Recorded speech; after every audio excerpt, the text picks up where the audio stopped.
ಶ್ರೀ ಗಣಪತಿ ಶಾರದಾ ಗುರುಭ್ಯೋ ನಮಃ. ಶ್ರೋತೃಗಳಿಗೆ ಶ್ರೀ ವಸಿಷ್ಠ ಮಹರ್ಷಿ ವಿರಚಿತ ಹಾಗೂ ಶ್ರೀ ವಾಲ್ಮೀಕಿ ಮಹರ್ಷಿ ಪ್ರೋಕ್ತ ದೇವುಡು ಅವರಿಂದ ಕನ್ನಡಿಸಲ್ಪಟ್ಟಿರುವ ಯೋಗ ವಾಸಿಷ್ಠದ ಮುಮುಕ್ಷು ವ್ಯವಹಾರ ಪ್ರಕರಣದಲ್ಲಿ ಪೌರುಷ ಸ್ಥಾಪನಾ ಎಂಬ 5ನೆಯ ಸರ್ಗಕ್ಕೆ ಸ್ವಾಗತ. ಹಿಂದಿನ ಸರ್ಗದಲ್ಲಿ ವಸಿಷ್ಠರು ಶ್ರೀರಾಮನ ಸಂದೇಹವನ್ನು ತೀರಿಸುತ್ತಾ ಮುಂದುವರೆದು ಹೇಳುತ್ತಾರೆ, ಮುಕ್ತಿಯು ಈ ದೇಹದಲ್ಲಿ ಇರುವಾಗಲೇ ಉಂಟಾದರೂ ದೇಹವನ್ನು ತೊರೆದ ಮೇಲೆ ಉಂಟಾದರೂ ಎರಡೂ ಸಹ ಮುಕ್ತಿಯೇ. ಆದರೆ ಆ ಮುಕ್ತಿಯನ್ನು ಹೊಂದುವ ಸಲುವಾಗಿ ನಿರಂತರವಾಗಿ ಜ್ಞಾನವನ್ನು ಹೊಂದುವ ಪ್ರಯತ್ನದಲ್ಲಿ ಸಾಧಕನು ತೊಡಗಬೇಕು. ಆದರೆ ಆ ಸಾಧಕನು ಈಗಾಗಲೇ ಜೀವನ್ಮುಕ್ತನಾಗಿರುವನೇ ಇಲ್ಲವೇ ಎಂಬುದನ್ನು ಹೊರಗಿನ ನೋಟದಿಂದ ಹೇಳಲು ಬರುವುದಿಲ್ಲ. ಅದು ಸಾಧಕನಿಗೆ ಮಾತ್ರವೇ ತಿಳಿದಿರುತ್ತದೆ. ನಂತರ ಈ ರೀತಿಯಾದ ಪುರುಷ ಪ್ರಯತ್ನಗಳು ಕೂಡ, ಏಕೆಂದರೆ ಈ ಸರ್ಗವೇ, ಹಿಂದಿನ ಸರ್ಗವೇ ಪೌರುಷ ಪ್ರಕರಣವನ್ನು ಕುರಿತು ಹೇಳಿದಂತಹುದು, ಆ ಪ್ರಯತ್ನಗಳೂ ಕೂಡ ಶಾಸ್ತ್ರಸಮ್ಮತ ಮಾರ್ಗದಲ್ಲಿಯೇ ಇರಬೇಕು.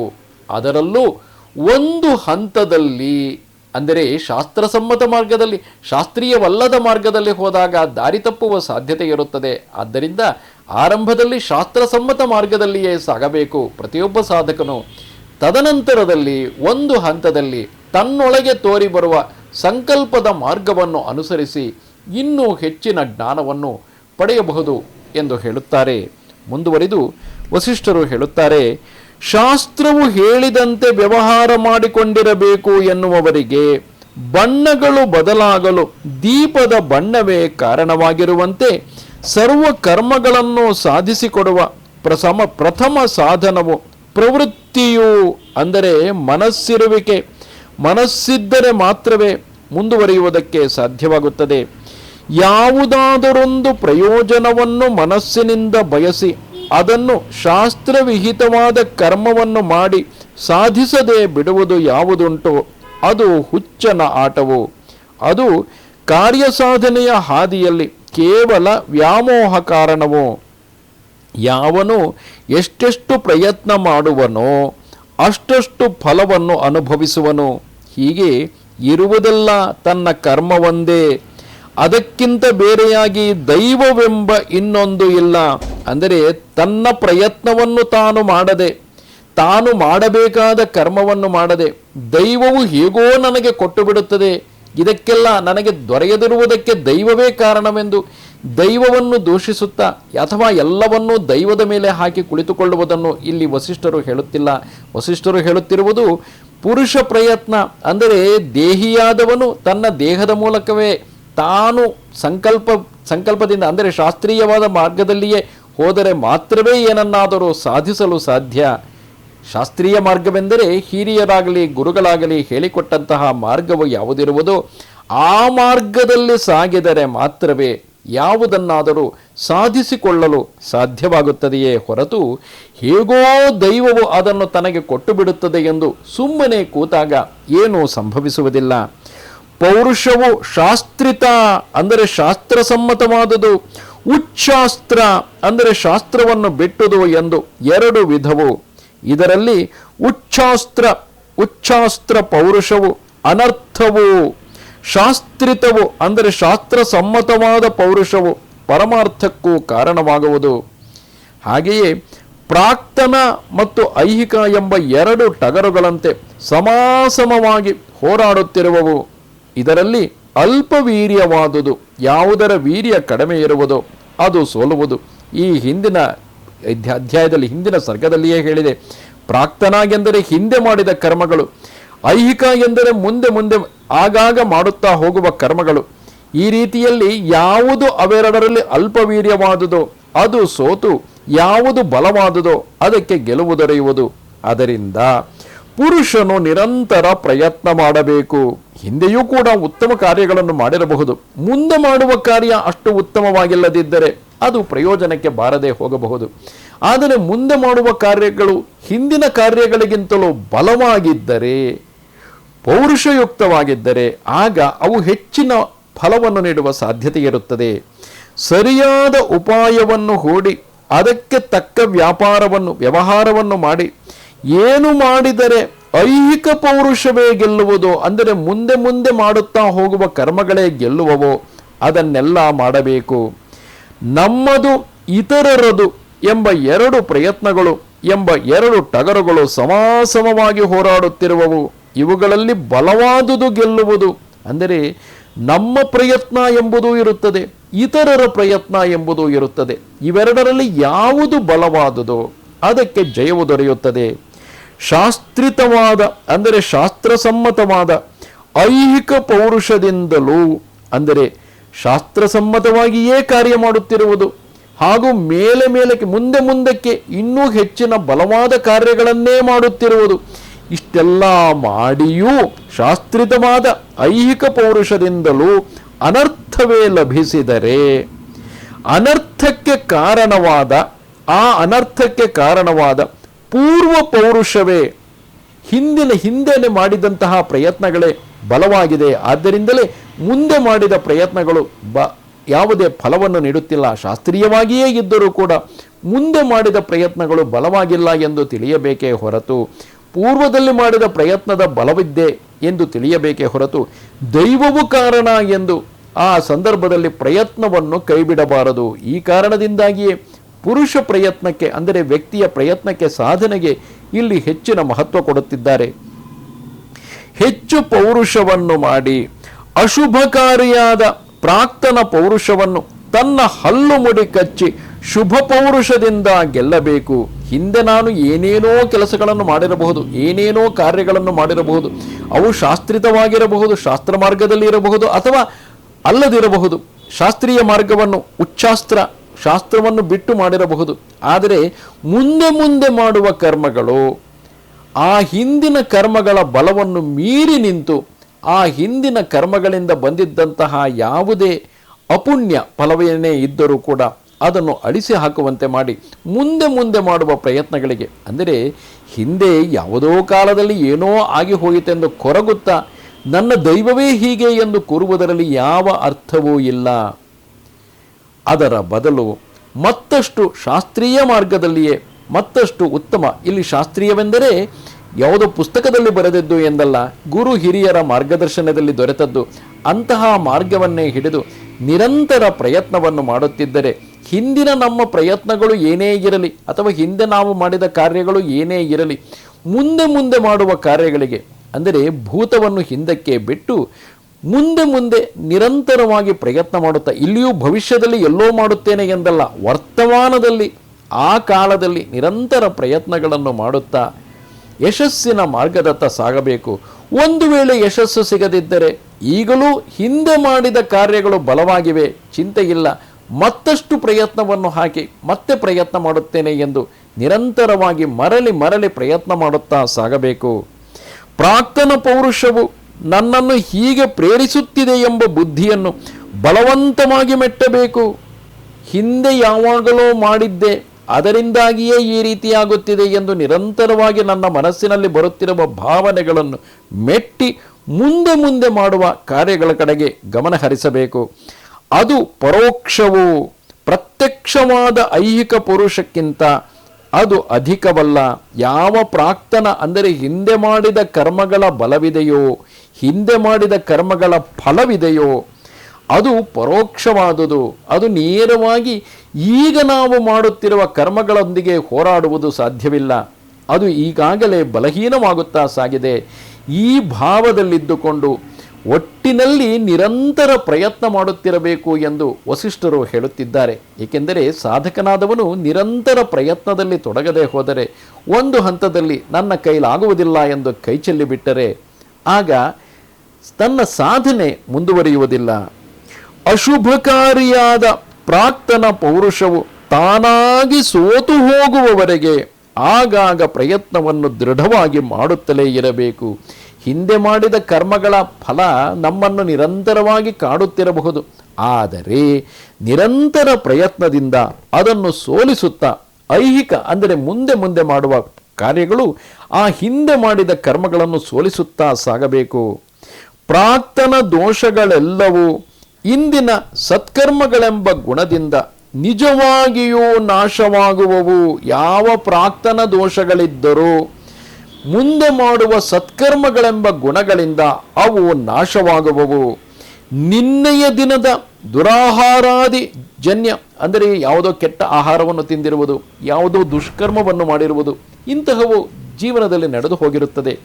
ಇಂತಹ ದೋಷಗಳು ಯಾವುದೇ ಇದ್ದರೂ ಹಿಂದಿನ ಯಾವುದೇ ದೋಷಗಳ ಕಾರಣದಿಂದಾಗಿ ಶರೀರದಲ್ಲಿ ಉಂಟಾದ ವ್ಯಾಧಿಗಳೇ ಮುಂದೆ ನಾವು ಸೇವಿಸುವ ಔಷಧಗಳಿಂದ ಹೇಗೆ ನಾಶವಾಗುತ್ತದೆಯೋ ಅದೇ ರೀತಿ ನಿನ್ನೆಯ ದಿನದ ದೋಷಗಳು ಇಂದಿನ ಗುಣಗಳಿಂದ ನಾಶವಾಗುವುದೇ ಇದಕ್ಕೆ ದೃಷ್ಟಾಂತವು.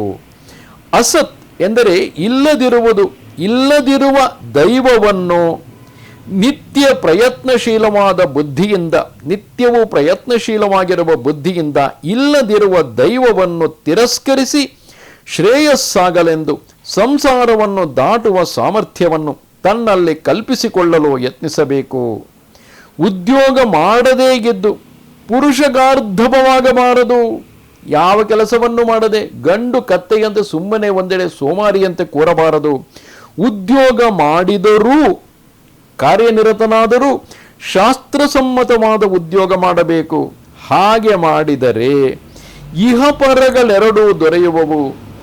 ಮೊದಲಿಗೆ ಈ ಲೋಕದಲ್ಲಿನ ಸುಖ ಸಮೃದ್ಧಿಗಳು ದೊರೆಯುತ್ತವೆ, ನಂತರ ಪರಲೋಕದಲ್ಲಿಯೂ ಕೂಡ ಅದರಿಂದ ಶ್ರೇಯಸ್ಸೇ ಉಂಟಾಗುತ್ತದೆ.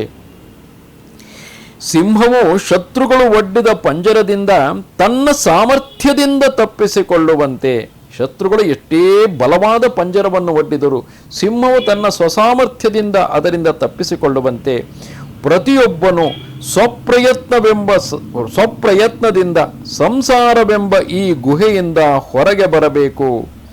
ನಶ್ವರವಾದ ತನ್ನ ದೇಹವನ್ನು ಕುರಿತು ಪ್ರತಿನಿತ್ಯವೂ ವಿಚಾರ ಮಾಡುತ್ತಾ ಪಶು ಸಮಾನ ವೃತ್ತಿಯನ್ನು ಅವಲಂಬಿಸದೆ ಸತ್ಪುರುಷೋಚಿತವಾದ ಸದ್ವೃತ್ತಿಯನ್ನು ಅವಲಂಬಿಸಬೇಕು.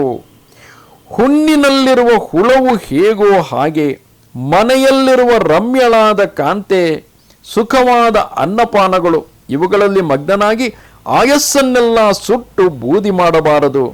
ಮಣ್ಣಿನಲ್ಲಿ ಆ ಹುಳ ಎಷ್ಟೇ ತನ್ನ ಪ್ರಯತ್ನ ಮಾಡಿದರೂ ಕೊನೆಗೆ ಆ ಮಣ್ಣಿನಲ್ಲೇ ತಾನು ಮಣ್ಣಾಗಿ ಹೋಗಲೇಬೇಕು, ಬೇರೆ ವಿಧಿಯಿಲ್ಲ. ಆ ರೀತಿಯಾಗಿ ಮನೆಯಲ್ಲಿರುವ ಹೆಂಡತಿ ಮಕ್ಕಳು ಭೋಗ ಭಾಗ್ಯಗಳು, ಸುಖವಾದ ಅನ್ನಪಾನ, ಈ ಭೋಗಗಳಲ್ಲಿಯೇ ಮುಳುಗಿ ಹೋಗಿ ತನ್ನ ಆಯಸ್ಸನ್ನೆಲ್ಲ ವೃಥಾ ಸುಟ್ಟು ಬೂದಿ ಮಾಡಬಾರದು. ಶುಭವಾದ ಪೌರುಷದಿಂದ, ಅಂದರೆ ಶುಭವಾದ ಪ್ರಯತ್ನದಿಂದ ಶುಭವಾದ ಫಲವು ಲಭಿಸುವುದು, ಅಶುಭವಾದ ಪ್ರಯತ್ನದಿಂದ ಅಶುಭ ಫಲವು ಲಭಿಸುವುದು. ಇದು ಎಂದಿಗೂ ತಪ್ಪದು. ಹೀಗಿರಲು ದೈವವೆಂಬುದು ಯಾವುದು? ಶುಭ ಪ್ರಯತ್ನವನ್ನು ಮಾಡುತ್ತಿದ್ದರೆ, ಒಳ್ಳೆಯ ಕೆಲಸಗಳನ್ನು ಮಾಡುತ್ತಿದ್ದರೆ, ಒಳ್ಳೆಯ ಕರ್ಮಗಳನ್ನು ಮಾಡುತ್ತಿದ್ದರೆ ಒಳ್ಳೆಯ ಫಲವುಂಟು. ಕೆಟ್ಟ ಕೆಲಸವನ್ನು ಮಾಡಿದ್ದಕ್ಕೆ ಕೆಟ್ಟ ಫಲವು ಕೂಡ ಸಹಜವಾಗಿಯೇ ಬರುತ್ತದೆ. ಇವೆರಡರ ನಡುವೆ ದೈವವೆಂಬುದು ಎಲ್ಲಿಂದ ಬಂತು? ನಾವು ಒಳ್ಳೆಯ ಕೆಲಸವನ್ನು ಮಾಡಿದ್ದೇ ಹೋದಾದರೆ ಒಳ್ಳೆಯ ಫಲ ದೊರೆಯಲೇಬೇಕಲ್ಲವೇ?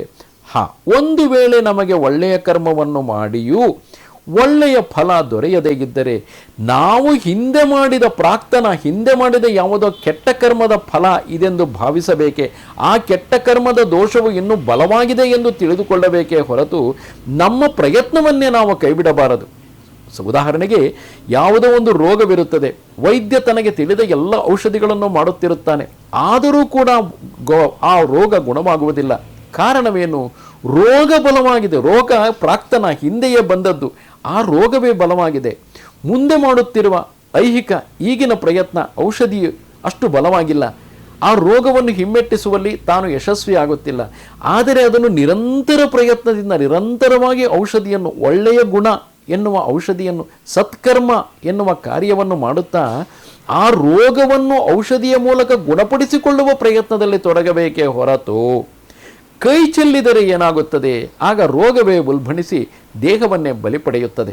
ಆದ್ದರಿಂದ ಭೋಗಭಾಗ್ಯಗಳಲ್ಲೇ ಮುಳುಗಿ ಹೋಗಿಬಿಟ್ಟರೆ ಆಗ ರೋಗವೇ ಉಲ್ಬಣಿಸಿ ಆ ಶರೀರ ಅಲ್ಲಿಗೆ ನಷ್ಟವಾಗಿ ಹೋಗುತ್ತದೆ, ಆ ಜನ್ಮ ಅಲ್ಲಿಗೆ ನಷ್ಟವಾಗಿ ಹೋಗುತ್ತದೆ.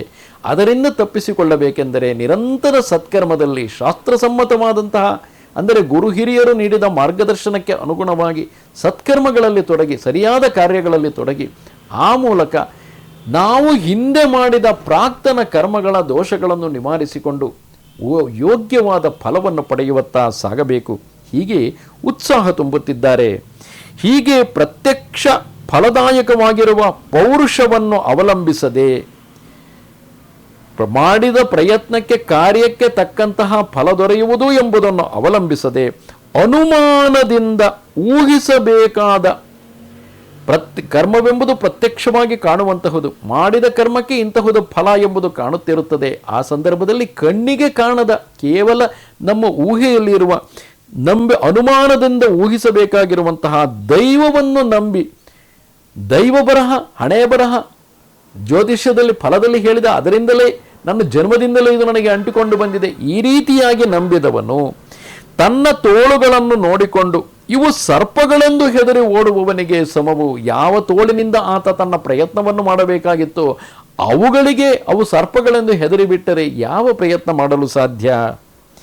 ದೈವವು ನನ್ನನ್ನು ಪ್ರೇರೇಪಿಸುವುದು ಎಂದು ನಂಬಿರುವ ಸುಟ್ಟ ಬುದ್ಧಿಯವರ, ದೈವವು ತನ್ನನ್ನು ಪ್ರೇರೇಪಿಸುತ್ತದೆ ಎಂದುಕೊಂಡೇ ದೈವ ಪ್ರೇರಣೆಯಾಗಲಿ ಆ ನಂತರ ನೋಡೋಣ ಎಂದು ಯಾರು ಕಾಯುತ್ತಿರುತ್ತಾರೋ ಆಗಿಲ್ಲದೆ ಗುರು ಹಿರಿಯರು ನೀಡಿದ ಮಾರ್ಗದರ್ಶನವನ್ನು ಅನುಸರಿಸಿ ಆ ಮಾರ್ಗದಲ್ಲಿ ನಿರಂತರ ಪ್ರಯತ್ನವನ್ನು ಯಾರು ಮಾಡುತ್ತಿರುವನೋ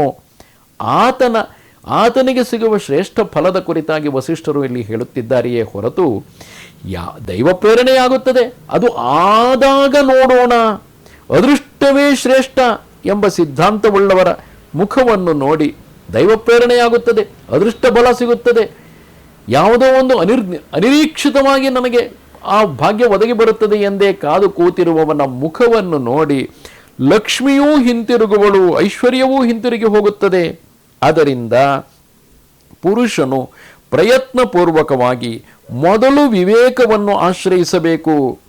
ಆತ್ಮಜ್ಞಾನವೆಂಬ ಉತ್ತಮ ಲಾಭವನ್ನು ಸಂಪಾದಿಸಿಕೊಡುವ ಶಾಸ್ತ್ರಗಳನ್ನು ಚೆನ್ನಾಗಿ ವಿಚಾರ ಮಾಡಬೇಕು. ಕಾರ್ಯವನ್ನು ಸಾಧಿಸಬೇಕೆಂದು ಮನಸ್ಸಿನಲ್ಲಿಯೇ ಚಿಂತಿಸಿಕೊಳ್ಳುತ್ತಾ ಅದರ ಸಾಧನೆಗೆ, ಅಂದರೆ ಆತ್ಮಜ್ಞಾನವನ್ನು ಹೊಂದಬೇಕು ಎಂಬ ಪ್ರಯತ್ನದಲ್ಲಿ ನಿರಂತರವಾಗಿ ಪ್ರಯತ್ನ ಮಾಡುತ್ತಾ ಅದರ ಸಾಧನೆಗೆ ಬೇಕಾದ ಶಾಸ್ತ್ರವಿಹಿತ ಕರ್ಮಗಳನ್ನು ಆಚರಿಸದ ಮೂಢರ ಬರಿಯ ಆಸೆಗಳಿಗೆ ಧಿಕ್ಕಾರವಿರಲಿ. ಆತ್ಮಜ್ಞಾನವು ನನಗೆ ಬೇಕು, ಆತ್ಮಜ್ಞಾನವು ದೊರೆಯುತ್ತದೆ, ಭಗವಂತ ಹೇಗೋ ಕೊಡಿಸುತ್ತಾನೆ, ನನಗೆ ಅದೃಷ್ಟವಿದ್ದರೆ, ನನ್ನ ಹಣೆ ಬರಹವಿದ್ದರೆ, ಆತ್ಮಜ್ಞಾನ ದೊರೆಯಬೇಕೆಂಬ ಹಣೆ ಬರಹವಿದ್ದರೆ ಸಿಗುತ್ತದೆ ಎಂದು ಕೂರುವುದಕ್ಕಾಗುವುದಿಲ್ಲ. ಹಣೆ ಬರಹದಿಂದ ಐಶ್ವರ್ಯವೂ ದೊರೆಯುವುದಿಲ್ಲ. ಹಾಗಿರುವಾಗ ಆತ್ಮಜ್ಞಾನ ದೊರೆತೀತೆ. ಆದ್ದರಿಂದ ಜ್ಞಾನ ಮಾರ್ಗದಲ್ಲಿ ನಿರಂತರ ಪ್ರಯತ್ನ. ಇಲ್ಲಿ ಹಿಂದಿನ ವೈರಾಗ್ಯ ಪ್ರಕರಣದ ಮೊದಲ ಸರ್ಗದಲ್ಲಿಯೇ ಹೇಳಿದ್ದಾರೆ, ಅಗಸ್ತ್ಯ ಬಳಿಗೆ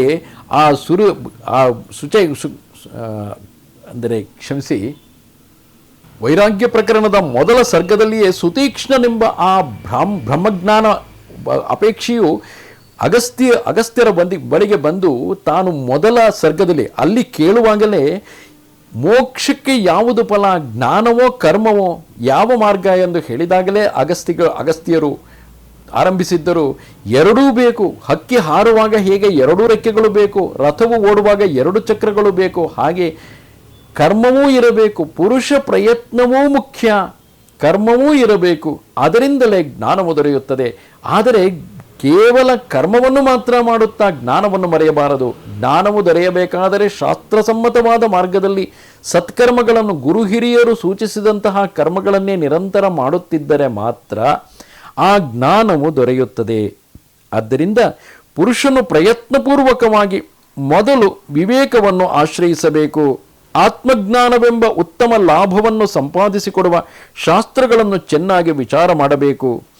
ಕಾರ್ಯವನ್ನು ಸಾಧಿಸಬೇಕೆಂದು ಮನಸ್ಸಿನಲ್ಲಿಯೇ ಚಿಂತಿಸಿಕೊಳ್ಳುತ್ತಾ ಅದರ ಸಾಧನೆಗೆ ಬೇಕಾದ ಶಾಸ್ತ್ರವಿಹಿತ ಕರ್ಮಗಳನ್ನು ಆಚರಿಸದ ಮೂಢರ ಬರೀ ಆಸೆಗಳಿಗೆ ಧಿಕ್ಕಾರವಿರಲಿ.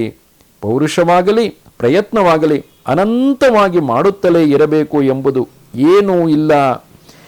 ಮಹತ್ತರವಾದ, ಅಂದರೆ ಪೌರುಷವಾಗಲಿ ಪ್ರಯತ್ನವಾಗಲಿ ಎಲ್ಲಿಯವರೆಗೆ ಮಾಡುತ್ತಿರಬೇಕು, ಅನಂತ ಕಾಲದವರೆಗೆ ಮಾಡುತ್ತಲೇ ಇರುವುದು ಎಂದೇನಿಲ್ಲ. ಮಹತ್ತರವಾದ ಯತ್ನವನ್ನು ಮಾಡಿದ ಮಾತ್ರಕ್ಕೆ ಎಷ್ಟೇ ಒಳ್ಳೆಯ ಕೆಲಸವನ್ನು ಮಾಡಿದರೂ ಕಲ್ಲಿನಿಂದ ರತ್ನ ದೊರೆತು ಬಿಡುವುದೇ ಇಲ್ಲ. ಅದೇ ಕಾರಣದಿಂದಾಗಿ ಒಂದು ನಿರ್ದಿಷ್ಟ ಕಾಲದವರೆಗೂ ಪ್ರಯತ್ನವನ್ನು ಮಾಡಿದಾಗ ಖಂಡಿತವಾಗಿ ಅದೇ ಮಣ್ಣಿನಲ್ಲಿಯೇ ರತ್ನವು ದೊರೆಯುವ ಸಾಧ್ಯತೆ ಇರುತ್ತದೆ. ಸುಮ್ಮನೆ ಕಲ್ಲುಗಳ ನಡುವೆ ರತ್ನ ದೊರೆತು ಬಿಡುವುದಿಲ್ಲ. ಆದ್ದರಿಂದ ಪ್ರಯತ್ನ ಮಾಡುತ್ತಿರಬೇಕು, ಅನಂತ ಕಾಲದವರೆಗೆ ಎಂದೇನಿಲ್ಲ. ಸತ್ಕರ್ಮಗಳಲ್ಲಿ ನಿರಂತರವಾಗಿ ಸತ್ಕರ್ಮಗಳನ್ನು ಮಾಡುತ್ತಾ ಹಿಂದಿನ ದೋಷಗಳನ್ನು ನಿವಾರಿಸಿಕೊಳ್ಳುತ್ತಾ ಸಾಗಬೇಕಾಗುತ್ತದೆ. ಘಟವು ಇಷ್ಟು ಗಾತ್ರ ಎಂದು ಪಟವು ಇಷ್ಟು ಅಗಲ ಇಷ್ಟು ಉದ್ದ ಎಂದು ಅಳತೆಗೆ ಸಿಕ್ಕುವಂತೆ, ಹೇಗೆ ಒಂದು ಮಡಕೆಗೆ ಇಷ್ಟೇ ಗಾತ್ರ, ಒಂದು ಪಟಕ್ಕೆ ಇಷ್ಟೇ ಅಗಲ ಉದ್ದ ಎಂದು ಸಿಗುವಂತೆ ಪ್ರಯತ್ನವೂ ಕೂಡ ಈ ಕಾರ್ಯಕ್ಕೆ ಇಷ್ಟೇ ಎಂದು ಗೊತ್ತಾಗಿರುವುದು. ಆತ್ಮಜ್ಞಾನವನ್ನು ಪಡೆಯುವುದೇ ಇರಲಿ, ಅದಕ್ಕೊಂದಿಷ್ಟು ನಿರ್ದಿಷ್ಟವಾದಂತಹ ಪ್ರಯತ್ನಗಳಿವೆ. ಆ ಪ್ರಯತ್ನವು ಸಚ್ಶಾಸ್ತ್ರ, ಸತ್ಸಂಗ, ಸದಾಚಾರಗಳೊಡನೆ ಕೂಡಿದ್ದರೆ ಮಾತ್ರ ಫಲವನ್ನು ಕೊಡುವುದು.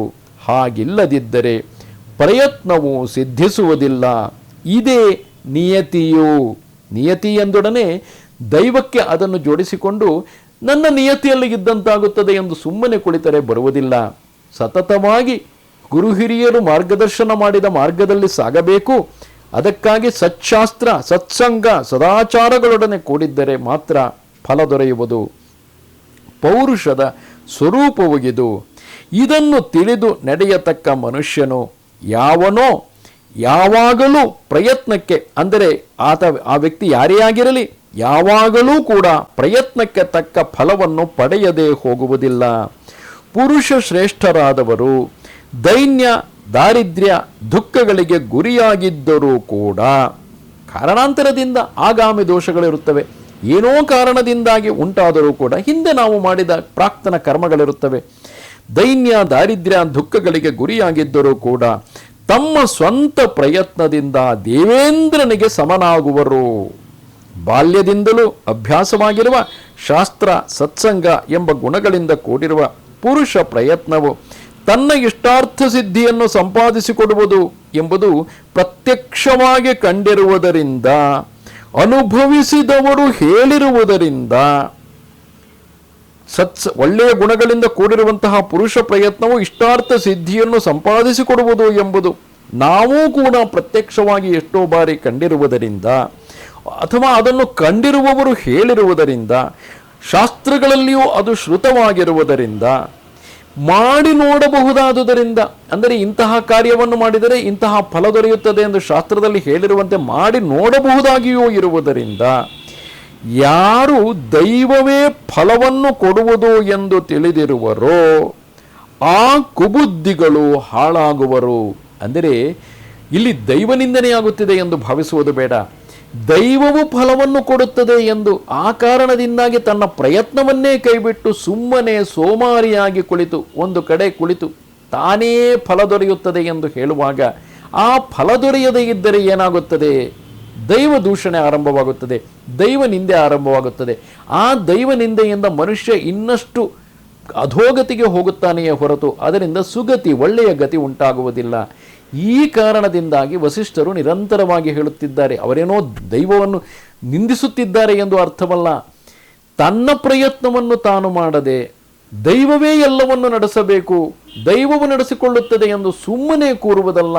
ತನ್ನ ಪ್ರಯತ್ನವನ್ನು ನಿರಂತರವಾಗಿ ಮಾಡುತ್ತಾ ಆ ಪ್ರಯತ್ನಕ್ಕೆ ಫಲ ಸಿಗದೇ ಇದ್ದಾಗಲೂ ಅದು ತನ್ನ ದೋಷದಿಂದಾಗಿಯೇ ಹೊರತು ಯಾವುದೋ ದೈವದ ದೋಷದಿಂದಾಗಿ ಎಂದು ದೈವದ ಮೇಲೆ ಹಾಕದೆ ತನ್ನಲ್ಲಿ ಹಿಂದೆ ಪ್ರಾಕ್ತನ ಹಿಂದಿನ ದೋಷಗಳ ಕಾರಣದಿಂದಾಗಿ ಆಗುತ್ತಿದೆ, ಚಿಂತೆ ಇಲ್ಲ.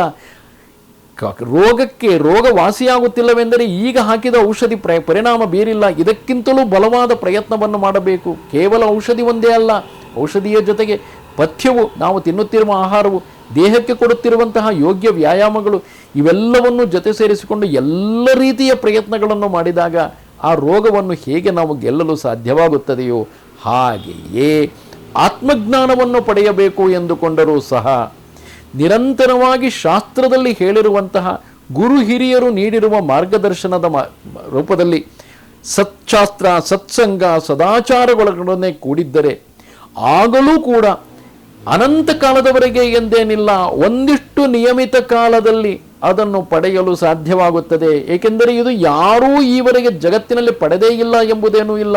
ಜೀವನ್ಮುಕ್ತರಾದ ಅದೆಷ್ಟೋ ಜನ ಇದ್ದಾರೆ, ಕೋಟ್ಯಾಂತರ ಜನರಿದ್ದಾರೆ. ಆ ಜೀವನ್ಮುಕ್ತರೆಲ್ಲರೂ ಯಾವ ಮಾರ್ಗವನ್ನು ಅನುಸರಿಸಿದರು, ಅವರು ಹೇಗೆ ಬಾಳಿದರು, ಇದೆಲ್ಲವೂ ಕೂಡ ಶಾಸ್ತ್ರಗಳಲ್ಲಿ ಲಭ್ಯವಿದೆ. ಗುರು ಹಿರಿಯರು ಮಾರ್ಗದರ್ಶನ ಮಾಡಬಲ್ಲರು. ಅವರ ಮಾರ್ಗದರ್ಶನದಂತೆ ಶಾಸ್ತ್ರಗಳಲ್ಲಿ ಓದಿಕೊಂಡು ಆ ಮೂಲಕ ನಿರಂತರವಾಗಿ ತನ್ನ ಒಳಗೆ ಉಂಟಾಗುತ್ತಿರುವ ಭಾವಗಳನ್ನು ಗಮನಿಸಿಕೊಂಡು ನಿರಂತರ ಪ್ರಯತ್ನ ಮಾಡುವವನಿಗೆ ಫಲವು ಖಂಡಿತ ದೊರೆಯುವುದು ಎಂಬ ಆಶ್ವಾಸನೆಯನ್ನು ಇಲ್ಲಿ ವಸಿಷ್ಠರು ಕೊಡುತ್ತಿದ್ದಾರೆ. ಅನರ್ಥಕಾರಿಯಾದ ಆಲಸ್ಯವೆಂಬುದೇ ಲೋಕದಲ್ಲಿ ಇಲ್ಲವಾದರೆ ಯಾವನು ತಾನೇ ಬಹು ಧನವಂತನಾಗುವುದಿಲ್ಲ. ಆಲಸ್ಯವನ್ನು ಬಿಟ್ಟರೆ ಯಾರು ತಾನೇ ಪ್ರಯತ್ನ ಮಾಡಿದರೆ ಧನವಂತನೇ ಆಗುವುದು ಸಾಧ್ಯವಂತೆ? ಯಾರು ತಾನೇ ಬಹುಶ್ರುತನಾಗುವುದಿಲ್ಲ, ವಿದ್ವಾಂಸನಾಗುವುದಿಲ್ಲ? ಆಲಸ್ಯವಿರುವುದರಿಂದಲೇ ಸಾಗರಗಳವರೆಗೂ ಹಬ್ಬಿರುವ ಇಷ್ಟು ವಿಸ್ತಾರವಾದ ಪೃಥಿವಿಯು ನರಪಶುಗಳಿಂದಲೂ ನಿರ್ಧನನಿಂದಲೂ ಮನುಷ್ಯರೇ ಆದರೂ ಪಶು ಸಮಾನವಾಗಿ ಜೀವಿಸುತ್ತಿದ್ದಾರೆ. ಕಾರಣ ಆಲಸ್ಯದ ಕಾರಣದಿಂದಾಗಿ ತಾನು ಯಾರು ಎಂಬುದನ್ನು ತಿಳಿಯಬೇಕು. ಆ ಆತ್ಮಜ್ಞಾನವನ್ನು, ನಾನು ಏಕೆ ಹುಟ್ಟಿ ಬಂದಿದ್ದೇನೆ, ಏತಕ್ಕಾಗಿ ಬದುಕುತ್ತಿದ್ದೇನೆ ಎಂಬುದನ್ನು ತಿಳಿಯುವುದಕ್ಕೆ ಹೋಗದಂತಹ ನರಪಶುಗಳಿಂದಲೂ, ಹೋಗಲಿ ಹಣವನ್ನಾದರೂ ಗಳಿಸಬೇಕು, ಯಶಸ್ಸನ್ನಾದರೂ ಗಳಿಸಬೇಕು ಎಂಬ ಆಶಯವೂ ಇಲ್ಲದೆ ನಿರ್ಧನರಿಂದಲೂ ಈ ಪೃಥಿವಿಯು ತುಂಬಿರುವುದು. ಬಿಡುವಿಲ್ಲದಂತೆ ಆಟಗಳನ್ನು ಆಡುವುದರಲ್ಲಿಯೇ ಆಸಕ್ತವಾಗಿರುವ ಬಾಲ್ಯವು ಕಳೆದು ಬಲಿತ ತೋಳುಗಳುಳ್ಳ ಯೌವನವು ಪ್ರಾಪ್ತವಾದಾಗ ಮೊದಲುಗೊಂಡು ಪ್ರಯತ್ನಪೂರ್ವಕವಾಗಿ ಸತ್ಸಂಗವನ್ನು ಹೊಂದಿ ಪದ ಅಂದರೆ ಶಾಸ್ತ್ರ, ಪದಾರ್ಥ ಅಂದರೆ ಬ್ರಹ್ಮ, ಪದಾರ್ಥ ಅಂದರೆ ಶಾಸ್ತ್ರ ಮತ್ತು ಬ್ರಹ್ಮ ಇವುಗಳನ್ನು ಧ್ಯಾನ ಮಾಡುವುದರಿಂದ ವಿಶುದ್ಧವಾದ ಬುದ್ಧಿಯುಳ್ಳವನಾಗಿ ತನ್ನಲ್ಲಿ ಇರುವುದರಲ್ಲಿ ಗುಣಗಳೆಷ್ಟು ದೋಷಗಳೆಷ್ಟು ಎಂಬುದನ್ನು ಯಾವಾಗಲೂ ವಿಚಾರಿಸುತ್ತಿರಬೇಕು. ಇಷ್ಟೆಲ್ಲವನ್ನು ತಮ್ಮ ಶಿಷ್ಯನಾದ ಭರದ್ವಾಜನಿಗೆ ಹೇಳಿದಂತಹ ವಾಲ್ಮೀಕಿ ಮಹರ್ಷಿಗಳು ಹೇಳುತ್ತಾರೆ. ವಸಿಷ್ಠ ಮುನಿಯು ಹೀಗೆ ಹೇಳುತ್ತಿರುವಾಗಲೇ ಹಗಲು ಮುಗಿಯಿತು. ಆದ್ದರಿಂದ ಸಂಧ್ಯಾಕರ್ಮಗಳು ಆಗಲಿ ಎಂದು ಸೂರ್ಯನು ಅಸ್ತನಾಗುತ್ತಾನೆ. ಸಭಾ ಸದಸ್ಯರೆಲ್ಲರೂ ಗುರುವಾದ ವಸಿಷ್ಠ ಮುನಿಗೆ ನಮಸ್ಕಾರ ಮಾಡಿ ಸ್ನಾನಾದಿಗಳನ್ನು ಆಚರಿಸಲು ಹೋಗುತ್ತಾರೆ. ರಾತ್ರಿಯು ಮುಗಿದು ಸೂರ್ಯೋದಯವಾಗುತ್ತಲೂ, ಅಂದರೆ ಮಾರನೆಯ ದಿನ ಆ ರಾತ್ರಿ ಕಳೆದು ಮತ್ತೆ ಸೂರ್ಯೋದಯವಾದಾಗ ಮತ್ತೆ ಎಲ್ಲರೂ ಬಂದು ಸೇರುತ್ತಾರೆ. ಆಗ ಮುಂದಿನ ಸರ್ಗದಲ್ಲಿ ಇದೇ ಜ್ಞಾನವು ಮುಂದುವರಿಯಲಿದೆ, ಈ ಜ್ಞಾನ ಸಂಹಿತೆ ಮುಂದುವರಿಯಲಿದೆ. ಇಂತಿದು ಆರ್ಷವೂ ವಾಲ್ಮೀಕಿ ಪ್ರೋಕ್ತವೂ ಆದ ಶ್ರೀಮದ್ ವಾಸಿಷ್ಠ ರಾಮಾಯಣದ ಮುಮುಕ್ಷು ವ್ಯವಹಾರ ಪ್ರಕರಣದಲ್ಲಿ ಪೌರುಷ ಸ್ಥಾಪನಾ ಎಂಬ 5ನೆಯ ಸರ್ಗ. ನಮಸ್ತೆ ಶಾರದೆ ದೇವಿ ಕಾಶ್ಮೀರ ಪುರವಾಸಿನಿ ತ್ವಾಮಹಂ ಪ್ರಾರ್ಥಯೇ ನಿತ್ಯಂ ವಿದ್ಯಾದಾನಂಚ ದೇಹಿ ಮೇ. ನಮಸ್ಕಾರ.